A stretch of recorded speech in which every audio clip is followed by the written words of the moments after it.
আমরা আমাদের অধিকারের কথা বলার সুযোগ পেয়েছি, আমরা আমাদের রাজনৈতিক পরিচয় দেওয়ার সুযোগ পেয়েছি। দীর্ঘ 17 বছর আমরা যখন এই প্যাসিবাদ বিরোধী আন্দোলনের সাথে আমরা সম্পৃক্ত ছিলাম, আমাদের এই ইউনিয়ন যুবদল অক্লান্ত পরিশ্রমের মাধ্যমে এই পুরা ইউনিয়নটাকে সুসংগঠিত করে রেখেছে।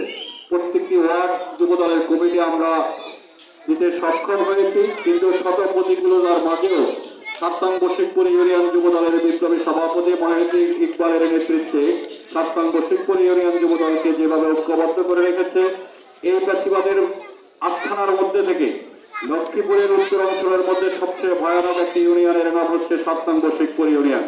এই বশিকপুর ইউনিয়নে আমরা হারিয়েছি আমাদের তরতাজা 17টি ভাইকে, যাদেরকে নির্মমভাবে হত্যা করা হয়েছে একমাত্র রাজনৈতিক কারণে।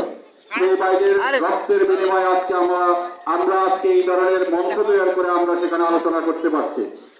আমি গভীরভাবে শ্রদ্ধাভাবে স্মরণ করছি সেই সব শহীদের আত্মার মাগফিরাত কামনা করছি, যাদের রক্তের উপরে দাঁড়িয়ে আমরা আজকের এই ধরনের রাজনৈতিক প্রোগ্রাম করার মতো সাহস এবং সুযোগ পেয়েছি।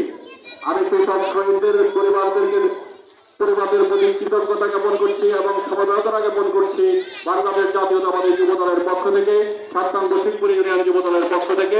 তারা আজকের সেই সমবেদনা পাওয়ার, তাদেরকে সমবেদনা দেওয়ার মতো আমাদের কোনো ভাষা নেই, কিন্তু আজকে এমন পর্যায়ে আমরা এসে পৌঁছেছি, আজকের এই পরিস্থিতি যদি আমাদের ঐক্যকে নষ্ট করে, আমাদের ঐক্য যদি বিনষ্ট হয়, তাহলে সেই জন্য আমরা নিজেরাই দায়ী থাকবো। আগামী দিনের রাজনীতি, আগামী দিনের ভোটের রাজনীতি বলেন, আগামী দিনের রাজনৈতিক পরিচয়, সকল কিছু আমরা দল থেকে আমরা নির্ভর করব। আমরা নিজেদের মধ্যে যদি কাদা চড়াচড়ি করি, আমরা যদি ভোটের জন্য এক ভাইয়ের প্রতি অবিচার করি বা কোথাও মারামারি হানাহানিতে আমরা লিপ্ত হই, তাহলে সেইখানে আমরা আমাদের ব্যর্থতার পরিচয় দেব।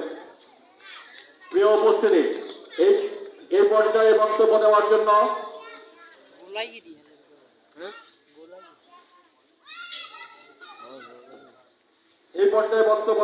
বিনীতভাবে অনুরোধ করব 8 নং ওয়ার্ড যুব দলের সম্মানিত সেক্রেটারি জনাব ফিরোজ আলমকে সংক্ষিপ্ত বক্তব্য দেওয়ার জন্য বিনীতভাবে অনুরোধ করছি।